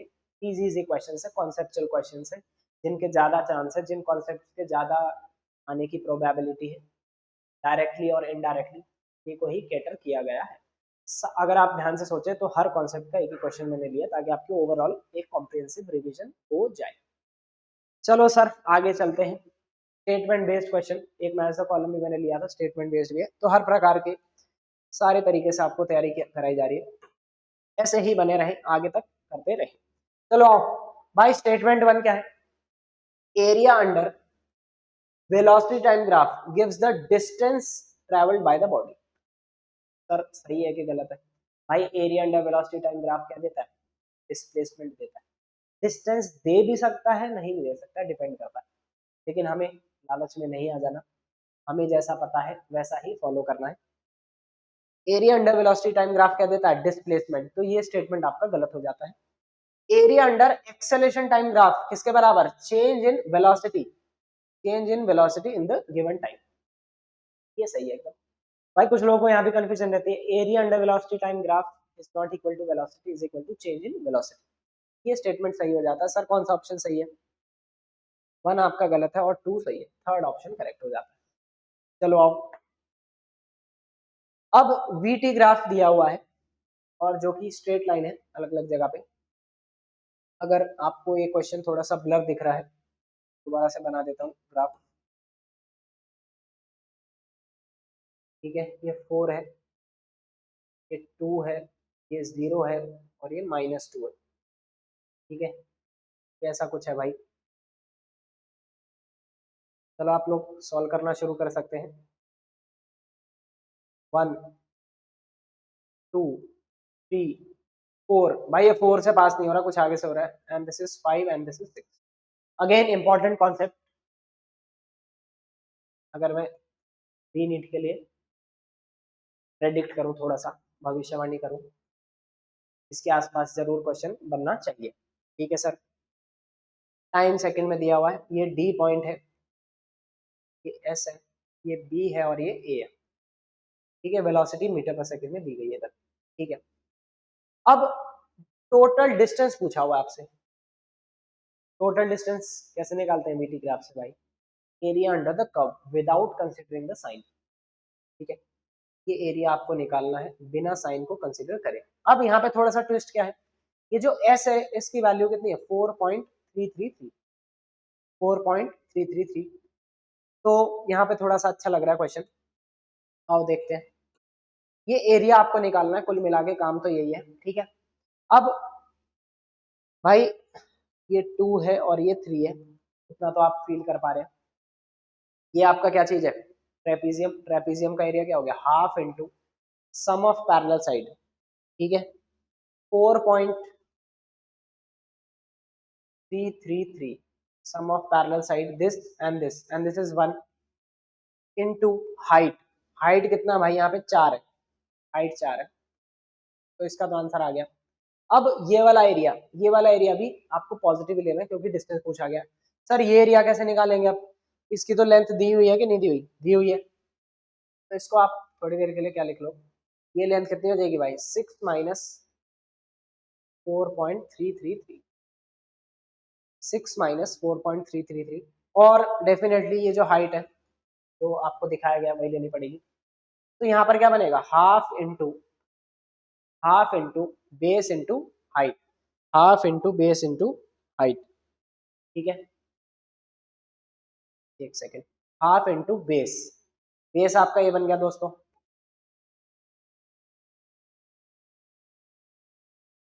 हाइट आपकी 2 है, इसमें तो कोई डाउट नहीं। ठीक है, चलो आप सिंप्लीफाई करते हैं। अच्छा 4.33 को क्या कुछ लिख सकते हैं हम? देखो 333.333 आपको क्या लिख सकते हो? 1/3 लिख लें, कोई दिक्कत? तो 4 3 जा कितना हो गया? 12 प्लस 1, 13/3 लिख सकते हैं इसको, अगर मैं सही सोच रहा हूँ तो 13/3। ठीक है, प्लस 1 इंटू 4 प्लस हाफ, यहाँ पे भी आप क्या लिख लो? 6 माइनस 13/3 इंटू 2। तो ये 2 और 2 तो खत्म हो गया, ये 2 और ये 2, भाई यहाँ क्या बच गया? 16/3, मतलब 16 into 2/3 plus 18 minus 13, that means 5/3। तो ये मुझे लग रहा है 37/3। हाँ, ऑप्शन में भी दिख रहा है, मजा आ गया। 37/3, मेहनत सफल हुई, आंसर आ गया। चलो भाई आगे चलते हैं, फटाफट फटाफट आगे चला जाए। भाई अगेन ग्राफिकल बेस्ड क्वेश्चन, हर बार एक ना एक क्वेश्चन आएगा। तो इस टॉपिक से जो ग्राफिकल बेस्ड क्वेश्चन है मैंने लिए हैं इस अभ्यास सेशन में, ग्राफ के ऊपर आपका बिल्कुल ध्यान होना चाहिए। हर टॉपिक में क्या क्या ग्राफ की पॉसिबिलिटीज है, भाई एक क्वेश्चन तो आएगा। और अभी इसी सेशन में आया रिसेंटली भी, the displacement x versus time graph is shown below. ठीक है, डिस्प्लेसमेंट टाइम ग्राफ आपको दिया गया है और बहुत सारे पॉइंट्स है। तो मल्टीपल स्टेटमेंट करेक्ट टाइप है जो हम प्रेडिक्ट कर रहे हैं कि इस सेशन में जो वैरायटी ऑफ क्वेश्चन है वो आने वाले हैं, तो उसके लिए अभ्यास है। चलो आओ भाई, बहुत सारी स्टेटमेंट है, एक एक करके सॉल्व करते हैं, आप भी सॉल्व करें साइमल्टेनियसली। एवरेज वेलोसिटी का फॉर्मूला क्या होता है? डिस्प्लेसमेंट अपॉन टाइम, और डिस्प्लेसमेंट क्या होता है? Change in position upon time. ठीक है, या फिर आप स्लोप ऑफ कॉर्ड से भी कर सकते हो। अब ऑप्शन पे भी थोड़ा नजर मार लेते हैं, क्या कुछ चालाकी कर सकते हैं।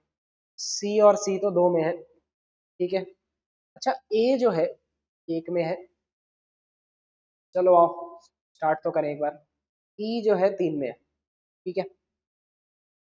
तो क्या मैं पहले ई को ही सॉल्व कर लूं? Average velocity from t is equal to 0 to t is equal to 9, ठीक है, t 0 से लेके t is equal to 9 is 0, तो एवरेज वेलोसिटी क्या लिखोगे, चेंज इन पोजीशन, ठीक है, या फिर चेंज इन पोजीशन क्या हो गया भाई, यहाँ पर भी आपका कोऑर्डिनेट 0 है और यहाँ पे भी कितना है 0, तो चेंज इन पोजीशन क्या हुआ, 0 हुआ है, और टाइम कितना भी हुआ हो तो इसका आंसर क्या आ गया, 0 आ रहा है, ये तो सही है। इसका मतलब फिर फर्स्ट ऑप्शन नहीं हो पाएगा, कोई फायदा नहीं हुआ ई सॉल्व करके पहले, ठीक है सर। इसके बाद और कुछ चालाकी कर सकते हैं क्या, सी और सी वो तो खत्म हो गया, यहाँ पे डी बचा है, चलो डी को देखते हैं, क्या पता इससे भी ऑप्शन एलिमिनेट हो जाए। भाई मैं सीक्वेंस में नहीं कर रहा, थोड़ा सा चालाकी करने की कोशिश कर रहे हैं sorry. Average velocity again during 5 to 7 second and instantaneous velocity at 6.5 second are equal.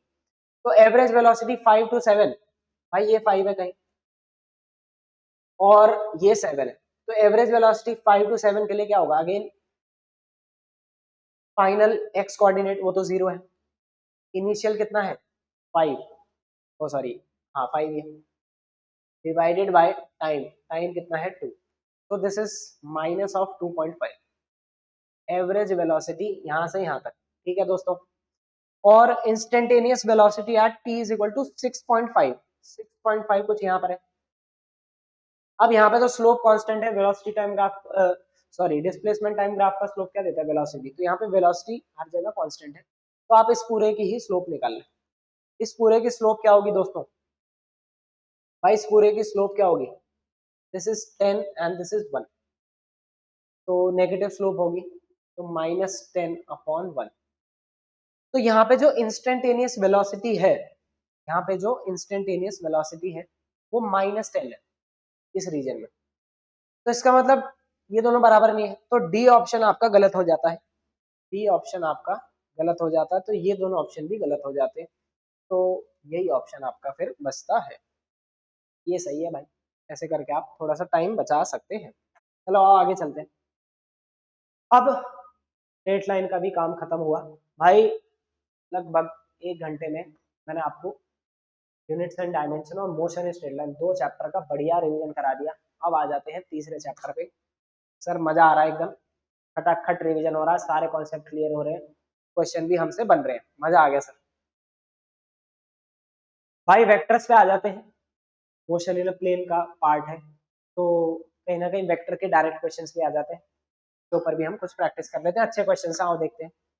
A and b are two non zero vectors, भाई इसके ऊपर वेक्टर साइन भी लगा लें, a and b are two non zero vectors such that a plus B का magnitude किसके बराबर है, ए माइनस बी का मैग्नीट्यूड अपॉन हाफ, और ये रिलेशन भी आपको दिया हुआ है। Then the angle between a and b बताना है, angle between a and b बताना है। सर कैसे करें कैसे करें, भाई जो आपको गिवन रिजल्ट दिया हुआ है यहाँ से प्रोसीड करें।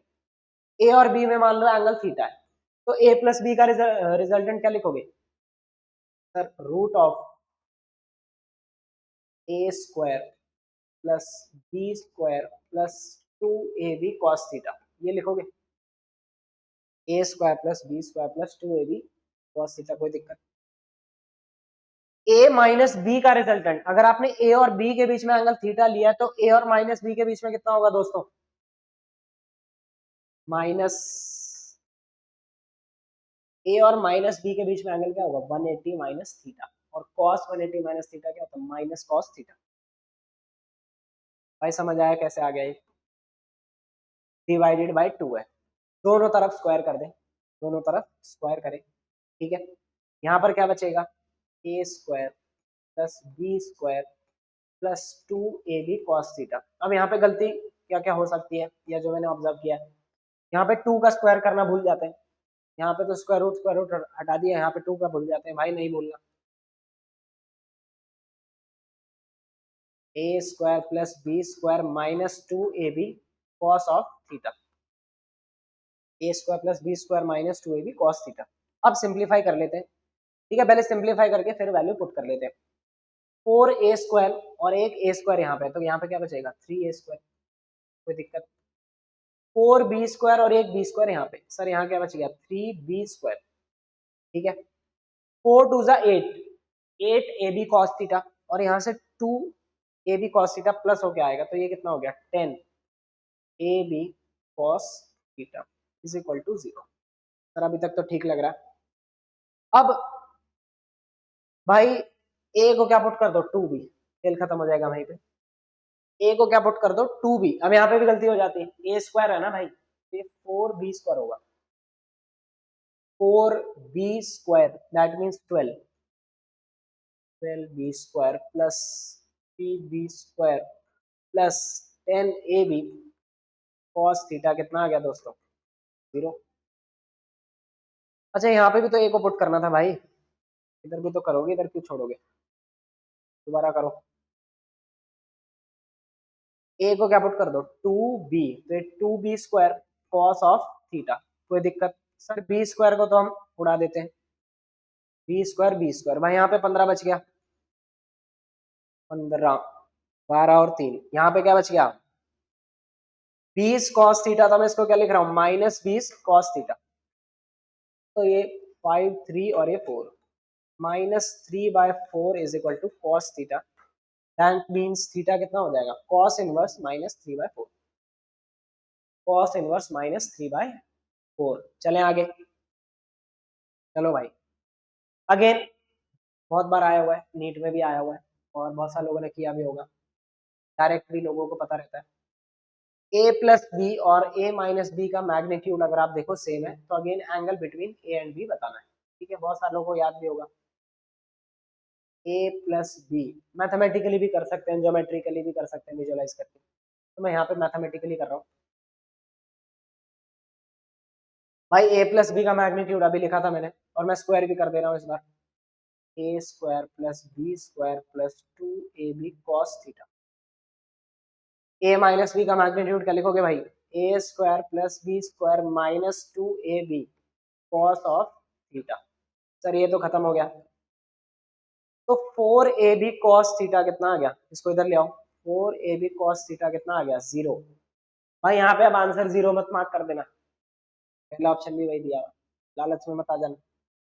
कॉस थीटा आपका कितना है 0 है, अभी पॉसिबल है कॉस थीटा 0 कब होता है, व्हेन थीटा इज 90। तो इसका करेक्ट आंसर कौन सा हो गया, थर्ड ऑप्शन। भाई याद आया कि आप लोगों ने किए होंगे, तो आपको अच्छा लगे इसलिए एक दो क्वेश्चन ऐसे भी ले लिए। चलो भाई अगेन रिसेंट ईयर्स में इसी टाइप का क्वेश्चन आया वेक्टर एडिशन का, जिसमें ग्राफिकली आपको सॉल्व करना था, तो मैंने सोचा एक क्वेश्चन मैं भी ले लूं। आओ रीड करते हैं क्वेश्चन को भाई। 3 वेक्टर आपको दिए हुए हैं ए बी और सी, इनकरेक्ट स्टेटमेंट बताना, इनकरेक्ट, ठीक है, ए बी और सी के डायरेक्शन दिए हुए हैं, और यहाँ पे कैन भी है भाई, इसका मतलब हो सकता है कि नहीं ये सोचना है, और जो नहीं हो सकता वो बताना है, क्योंकि इनकरेक्ट बताना है।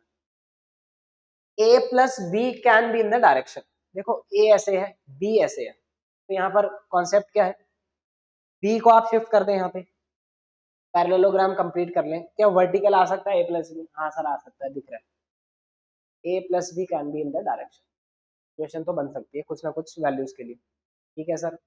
सर ए प्लस बी प्लस सी, देखो ए प्लस बी तो हम निकाल ही चुके हैं, या आप ऐसा करो A plus B plus C can be in the direction, ठीक है सर करके देखते हैं। आप ऐसा करो पॉलीगन लॉ लगा लो, सबको एक साथ लगा दो लाइन से, ठीक है, तो मैं क्या कर रहा हूँ, ए तो एज इट इज है, बी को यहाँ ला रहा हूँ, बी को यहाँ ले आया, और सी आपका ऐसे है, तो जो रिजल्टेंट वेक्टर है देखो, पॉलीगन लॉ लगाओ, कैसा बन सकता है, हाँ सर बन ही रहा है, तो ये भी पॉसिबिलिटी है, ठीक है भाई, दो जो अभी तक निकले हैं दोनों सही निकले हैं। चलो आओ अगले पे चलते हैं। ए माइनस बी, ठीक है, ए minus B can be in the direction, sir A तो ऐसे है माइनस बी तो ऐसे होगा भाई, उसको उठा के यहाँ ले आओ, थर्ड ऑप्शन के लिए अगर मैं सॉल्व करूं, ए आपका ऐसे होगा और बी आपका है इस प्रकार कुछ, माइनस बी सॉरी, तो यहाँ पर रिजल्टेंट क्या आएगा भाई, पैरेललोग्राम इस पर ऐसे कंप्लीट होगा, कुछ इस टाइप का आ सकता है, इस टाइप का आ सकता है बिल्कुल, देखो एग्जैक्टली क्या आएगा ये नहीं पूछा, लेकिन क्या ऐसा आ सकता है, हाँ आ सकता है भाई, क्योंकि इस रीजन के बीच में कुछ भी आ सकता है, depending on the magnitudes of a and b and on the value theta. Sir वैसे तो फोर्थ ऑप्शन ही बचता है, लेकिन फिर भी सॉल्व कर लेते हैं, कॉन्सेप्ट तो सीखना ही हमें। ठीक है सर, ए प्लस बी माइनस सी इस बार। ठीक है भाई, अगेन पॉलीगन लॉ लगाने की कोशिश करते हैं। फोर्थ ऑप्शन के लिए अगर मैं सॉल्व करूं, ए और प्लस बी तो एज इट इज है, लेकिन माइनस ऑफ सी है, माइनस सी कुछ इस टाइप का होगा, तो रिजल्टेंट वेक्टर जो है आपका इस टाइप का आएगा। देखो पहले के टेल से लास्ट वाले वेक्टर के हेड तक, पॉलीगन लॉ, पहले के टेल से लास्ट वाले, तो हो सकता है वो ऐसा आ जाए, ऐसा आ जाए, ऐसा आ जाए, लेकिन नीचे तो कभी नहीं आ सकता भाई, नीचे कभी नहीं आ पाएगा। That means this is not possible, और यही फिर इस क्वेश्चन का आंसर हो जाएगा। ए प्लस बी माइनस सी, ए प्लस बी और माइनस सी, इसका रिजल्टेंट कुछ इस टाइप से। डन, चलो आओ सर, अगेन वेक्टर्स है भाई, वेक्टर फाउंडेशन है एक तरीके से, हर चैप्टर में काम आता है, तो इसीलिए इनडायरेक्टली डायरेक्टली यूज होता है। आओ, इमेजिनेशन भी बढ़ती है। Two forces 3 newton and 2 newton are at angle theta such that resultant is r. ठीक है, तो अभी तक तो मुझे भाई वेक्टर्स के कुछ कुछ क्वेश्चन में डायग्राम बना लें, ठीक है, विजुअलाइज कर लें अगर आप, तो थोड़ा सा इजी हो जाता है। सर अभी तक तो ये समझ आए, 3 न्यूटन अगर है, ये 2 न्यूटन कुछ मान लो, और इनके बीच में अगर एंगल थीटा है, तो इनका रिजल्टेंट आर है। ठीक है सर, आगे चलो। First force is now increase to 6 newton. तो यहाँ पे अब इसने डायरेक्शन का कुछ नहीं बताया, तो आप सिर्फ मैग्नीट्यूड को इंक्रीज कर दो, मतलब डायरेक्शन तो यही रहेगी, 6 न्यूटन कर दिया। ठीक है सर, हमने भी कर दिया। And the resultant becomes 2r। भाई इसको नहीं छेड़ा, इसको भी नहीं छेड़ा, तो ये एंगल तो एज इट इज रहेगा। रिजल्टेंट अब आपका चेंज हो जाएगा, ये है 2r। तो वैल्यू ऑफ थीटा बताना। भाई फर्स्ट बेसिक अप्रोच क्या होगी, आप यहाँ पे r का फॉर्मूला लिखें। r क्या हो जाएगा, under root of A square plus B square 2 का square plus 2 a b cos theta. कोई दिक्कत? ठीक है सर। सर यहाँ पे भी रिजल्टेंट लिख लें। अच्छा पहले इसको थोड़ा सिंप्लीफाई कर लेते हैं। भाई ए स्क्वायर 9 हो गया, 2 का स्क्वायर 4 हो गया, कितना हो गया 13, प्लस 4 3 जा 12, 12 of cos theta, 12 of cos theta. कोई दिक्कत? ठीक है, अब इसके लिए इक्वेशन बनाओ, 2r रिजल्टेंट है इस बार, and this is under root of 6 का स्क्वायर, भाई थोड़ा सा डायरेक्ट कर लेते, प्लस 2 का स्क्वायर कितना हो गया 4, plus 2 a b cos theta. Sir यहाँ पे क्या बनेगा, भाई ये हो गया 40, और ये हो गया 12 टू ज़ा 24 कॉस थीटा। निकालना क्या है सर, थीटा निकालना है, तो दोनों इक्वेशन को क्या करो, डिवाइड कर दो, आर कैंसिल हो जाएगा, दोनों को डिवाइड कर दो, आर और आर खत्म हो गया। अच्छा स्क्वायर भी कर दो बोथ साइड, तो 1/4 is equal to 13 plus 12 cos theta divided by 40 plus 24 cos theta. भाई बाकी तो मैथ्स का काम है, क्या रहो आप लोग, 40 plus 24 cos theta is equal to 13 four का कितना हो गया 52, प्लस 12 फोर का 48 कॉस ऑफ थीटा। भाई ये कितना हो गया 12। ठीक है, और ये हो जाएगा माइनस ऑफ 24, माइनस ऑफ 24 ध्यान देंगे, तो कॉस थीटा यहाँ पे कितना आएगा minus of half. Cos theta minus half कब होता है भाई 120 डिग्रीज पे, 120 डिग्री। तो इसका करेक्ट आंसर कौन सा हो गया, फोर्थ ऑप्शन। चलो सर आगे बढ़ते हैं। भाई मोशन इन प्लेन आ चुका है, बेसिक यहाँ से स्टार्ट होते हैं। X and y coordinates of the particle at any time t आपको दिया हुआ है, बहुत ही फंडामेंटल क्वेश्चन है आपके बेसिक्स डेवलप करने। एक्स और वाई कोऑर्डिनेट टाइम डिपेंडेंट कैसा है वो दिया गया है। Acceleration of the particle at t is equal to 2 second बताना। ठीक है, तो एक्सेलरेशन का एक्स कंपोनेंट भी होगा, वाई भी होगा, और फिर उसका आपको मैग्नीट्यूड निकालना पड़ेगा। तो सबसे पहले फंडामेंटल क्वेश्चन है भाई, पहले तो आपको एक्स दिया हुआ है 5t minus 2t square, differentiate करो तो वेलोसिटी का आपको एक्स कंपोनेंट मिल जाएगा, this will B 5 minus 4t y minus 40, इसको दोबारा डिफरेंशिएट करो तो एक्सेलरेशन का सिर्फ x कॉम्पोनेंट मिलेगा -4। भाई यहाँ पे नहीं छोड़ना, y पे भी आ जाओ। y आपका कितना है 10t, तो vy क्या होगा, इसको डिफरेंशिएट कर दो। सर ये तो कांस्टेंट आ गया, तो ay कितना है 0, तो इसका मतलब यही टोटल एक्सेलरेशन है। y कॉम्पोनेंट अगर आपका 0 है और माइनस में है, करेक्ट ऑप्शन कौन सा हो गया, सेकंड ऑप्शन। चलिए सर और आगे चलते हैं। Again motion in a plane से रिलेटेड कुछ दिख रहा है, आओ देखते हैं। Position vector of a particle changes with time t according to the relation. ठीक है, what is the magnitude of acceleration at t is equal to 1, India t is equal to 1। Again इस बार पोजीशन वेक्टर के terms में दे दिया तो घबराने की कोई बात नहीं है। आप इसको डायरेक्ट भी कर सकते हो डिफरेंशिएट, तो डायरेक्ट डिफरेंशिएट करोगे तो क्या मिलेगा, velocity as a function of time. भाई ये कितना आ जाएगा 30t आई कैप प्लस 4 का डिफरेंशिएशन तो 0 minus 20t square, so this will be minus 40t and this will be J cap. कोई दिक्कत? अब दोबारा डिफरेंशिएट कर दो, तो आप इस फॉर्म में भी कर सकते हैं, ये बताने के लिए क्वेश्चन दिया गया है। 30t का तो क्या हो जाएगा 30 आई कैप। भाई वेक्टर से में कर रहे हैं इस बार, ध्यान देंगे, वेक्टर्स का खेल चल रहा है। ठीक है, क्योंकि यहाँ पे भी टी स्क्वायर था तो यहाँ टी आएगा और यहाँ पे भी टी स्क्वायर तो टी आएगा। ठीक है सर, और यहाँ पे क्या आएगा -40 जे कैप। तो अगर आप देखें एक्सेलरेशन जो है आपकी कांस्टेंट है, एक्सेलरेशन आपकी कांस्टेंट है, तो किसी भी टाइम पे सेम आंसर आएगा, लेकिन इसका मैग्नीट्यूड लेना है। 30 और 40 का मैग्नीट्यूड क्या आएगा 50, 30 और 40 का मैग्नीट्यूड आएगा। चलिए सर आगे चलते हैं। हाँ सर मजा आ गया, प्रोजेक्टाइल दिखने लगा है। Projectile is thrown with an initial velocity of a I cap plus b j cap. If range of the projectile is double the maximum height, then कौन सा रिलेशन सही है? ठीक है, स्टैंडर्ड क्वेश्चन है। तो यहाँ पर एक इंपॉर्टेंट फॉर्मूला है जो बहुत जगह काम आता है, उसको आपको याद आ जाए, इसलिए क्वेश्चन मैंने लिया।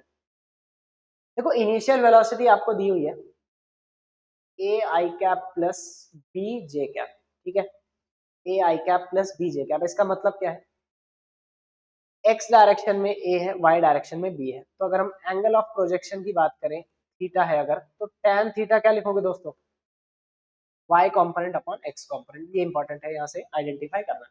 tan थीटा क्या लिखोगे b अपॉन a, कोई दिक्कत? ठीक है सर। अब एक इंपॉर्टेंट रिजल्ट है, range is equal to 4h cot theta, एक लाइन में आंसर आ जाएगा अगर आप इस रिलेशन को याद रखते हैं, r is equal to 4h cot theta. इसने क्या बोला, range is double the maximum height, तो r को क्या पुट कर दिया 2h is equal to 4h cot theta. बस एक लाइन में आंसर आ जाएगा, कहीं नहीं घूमना पड़ेगा।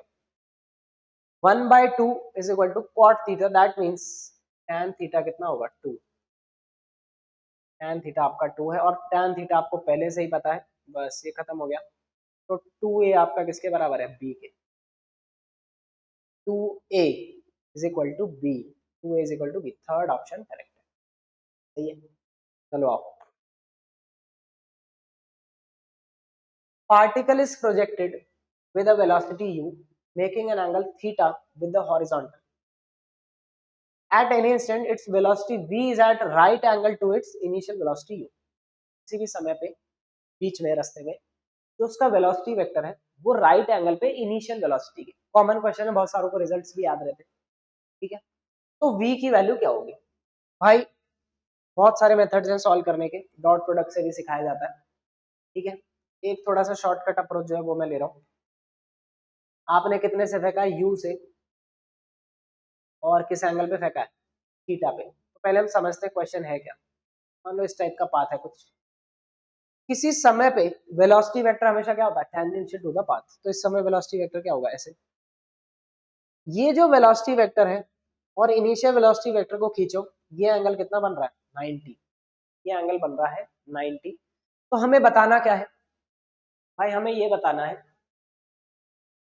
कि इस समय वेलोसिटी क्या होगी, at this instant its velocity v, तो वो जो v की वैल्यू है u के टर्म्स में क्या होगी ये बताना। ठीक है, एक ऑप्शन तो क्या है, आप किसी भी टाइम पे वेलोसिटी वेक्टर निकालें और दोनों का डॉट प्रोडक्ट क्या करते हैं 0, वहां से टाइम की वैल्यू आ जाएगी, वहां से वापस फिर वेलोसिटी की वैल्यू निकाल सकते हैं। एक ऑप्शन तो ये। दूसरा ऑप्शन जो इंपॉर्टेंट कॉन्सेप्ट मुझे आपको याद दिलाना था उसी के लिए क्वेश्चन दिया है, horizontal component of velocity in projectile motion remain, horizontal component of velocity in projectile motion remain same. चलो आओ दोस्तों, अच्छा थोड़ी बहुत यहाँ पे ज्योमेट्री का भी खेल करना है भाई, मजा आ जाएगा। देखो देखो इसको ना मैं एक्सटेंड कर रहा हूँ लाइन को, इसको मैं कर रहा हूँ एक्सटेंड, और यहाँ पर एक हॉरिजॉन्टल लाइन भी बना रहा हूँ। भाई कंफ्यूज तो नहीं हो रही, ये इसको एक्सटेंड किया है, ये हॉरिजॉन्टल लाइन, कलर चेंज करते हैं। अब देखो अगर ये एंगल थीटा है, ये 90 है, तो इस बड़े वाले ट्राइंगल में सोचो ये एंगल कितना होगा, क्या 90 माइनस थीटा लिख दो, क्योंकि टोटल सम क्या होना चाहिए 180। ठीक है सर, सर और अच्छा बताओ, देखो अगर ये 90 माइनस थीटा तो ये भी कितना होगा 90 माइनस थीटा, ऑल्टरनेट एंगल, कोई दिक्कत, 90 माइनस थीटा। चलें आगे। अब मैंने जैसे आपको बताया हॉरिजॉन्टल कंपोनेंट ऑफ वेलोसिटी यहाँ पर कितना है u cos थीटा, और यहाँ पे भी हॉरिजॉन्टल कंपोनेंट कितना है v cos 90 माइनस थीटा, और यू कैन से v sin थीटा। तो क्या दोनों सेम होने चाहिए, बताओ, दोनों को सेम कर दो, u cos theta is equal to v sin theta. हमें v की वैल्यू निकालनी थी, तो v की value will be what u cot theta. बहुत सारे लोगों को रिजल्ट याद रहता है, लेकिन इस कॉन्सेप्ट, इस क्वेश्चन के थ्रू ये कॉन्सेप्ट आपको याद रखना है कि हॉरिजॉन्टल कंपोनेंट ऑफ वेलोसिटी क्या रहता है भाई, सेम। तो इसका करेक्ट ऑप्शन कौन सा हो गया, थर्ड ऑप्शन। चलो आगे चलते हैं फटाफट। Another important concept for projectile, equation of trajectory. भाई इसको भी मैं यहाँ पे हाईलाइट कर रहा हूँ, मेरे प्रेडिक्शन के हिसाब से इस टॉपिक से क्वेश्चन आना चाहिए री नीट के पेपर में। प्रेडिक्ट कर रहे हैं, देखते हैं भविष्यवाणी कैसी रहती है। इक्वेशन ऑफ प्रोजेक्टाइल इज आपको दी हुई है, हॉरिजॉन्टल रेंजेस। भाई सिंपल क्वेश्चन है, ठीक है, इक्वेशन ऑफ प्रोजेक्टाइल दिया, हॉरिजॉन्टल रेंज बतानी, तो आपको जो स्टैंडर्ड इक्वेशन है वो आपको याद होनी चाहिए। एक तो बड़े वाली है, वो भी ठीक है, एक छुटके वाली है, अगर आपको याद हो क्या थी भाई, y is equal to x tan of theta 1 minus x by r, y is equal to x tan theta 1 minus x by r, सबको याद होगी। इस छुटके वाली को यूज कर लेते हैं। तो इस फॉर्म में लाने के लिए हमें यहाँ पे 1 चाहिए। 1 कैसे आएगा, यहाँ पे 16x को कॉमन ले लो 16x को आप कॉमन ले लो, यहाँ पे क्या बचेगा 1 माइनस यहाँ पे x बचेगा। अब आपने 16x को कॉमन लिया था, ठीक है, मतलब 16 को कॉमन लिया था इसमें से भी, तो 16 से क्या करेंगे डिवाइड करेंगे, 4 इंटू 16, और जो इस x के नीचे है वही क्या है रेंज, तो इसका आंसर क्या होगा 64। एक झटके में आंसर आ जाएगा। Equation of trajectory important topic है, नीट पॉइंट ऑफ व्यू से बात करें तो। चलो आओ अगले पे आते हैं। Projectile is given an initial velocity of i cap plus 2 j cap metre पर second, i cap is along the ground, j cap along the vertical, g की वैल्यू दी गई है, इक्वेशन ऑफ ट्रेजेक्टरी बतानी है। भाई अगेन इंपॉर्टेंट क्वेश्चन है, अच्छा क्वेश्चन है, इसमें लोग कंफ्यूज हो जाते हैं। चलो आओ देखते हैं। अगर मैं आपको बताऊं y is equal to x tan theta 1 minus x by r, इसी को यूज कर लेते हैं, थोड़ा सा कन्वीनियंट है यूज करना। बाकी आपकी वो जो बड़े वाली इक्वेशन है उसको भी कर सकते हैं, नो प्रॉब्लम, ठीक है। तो यहाँ पे हमें कौन कौन सी चीज नहीं पता, tan थीटा और r नहीं पता, बस बाकी सब पता है, ठीक है दोस्तों। अब tan थीटा जैसे हमने पिछला क्वेश्चन भी लिया है, अगर आपको इनिशियल वेलोसिटी वेक्टर पता है तो tan थीटा क्या लिखोगे u y upon u x, u y upon u x, तो tan थीटा तो कितना आ जाएगा, सीधे सीधे 2 आएगा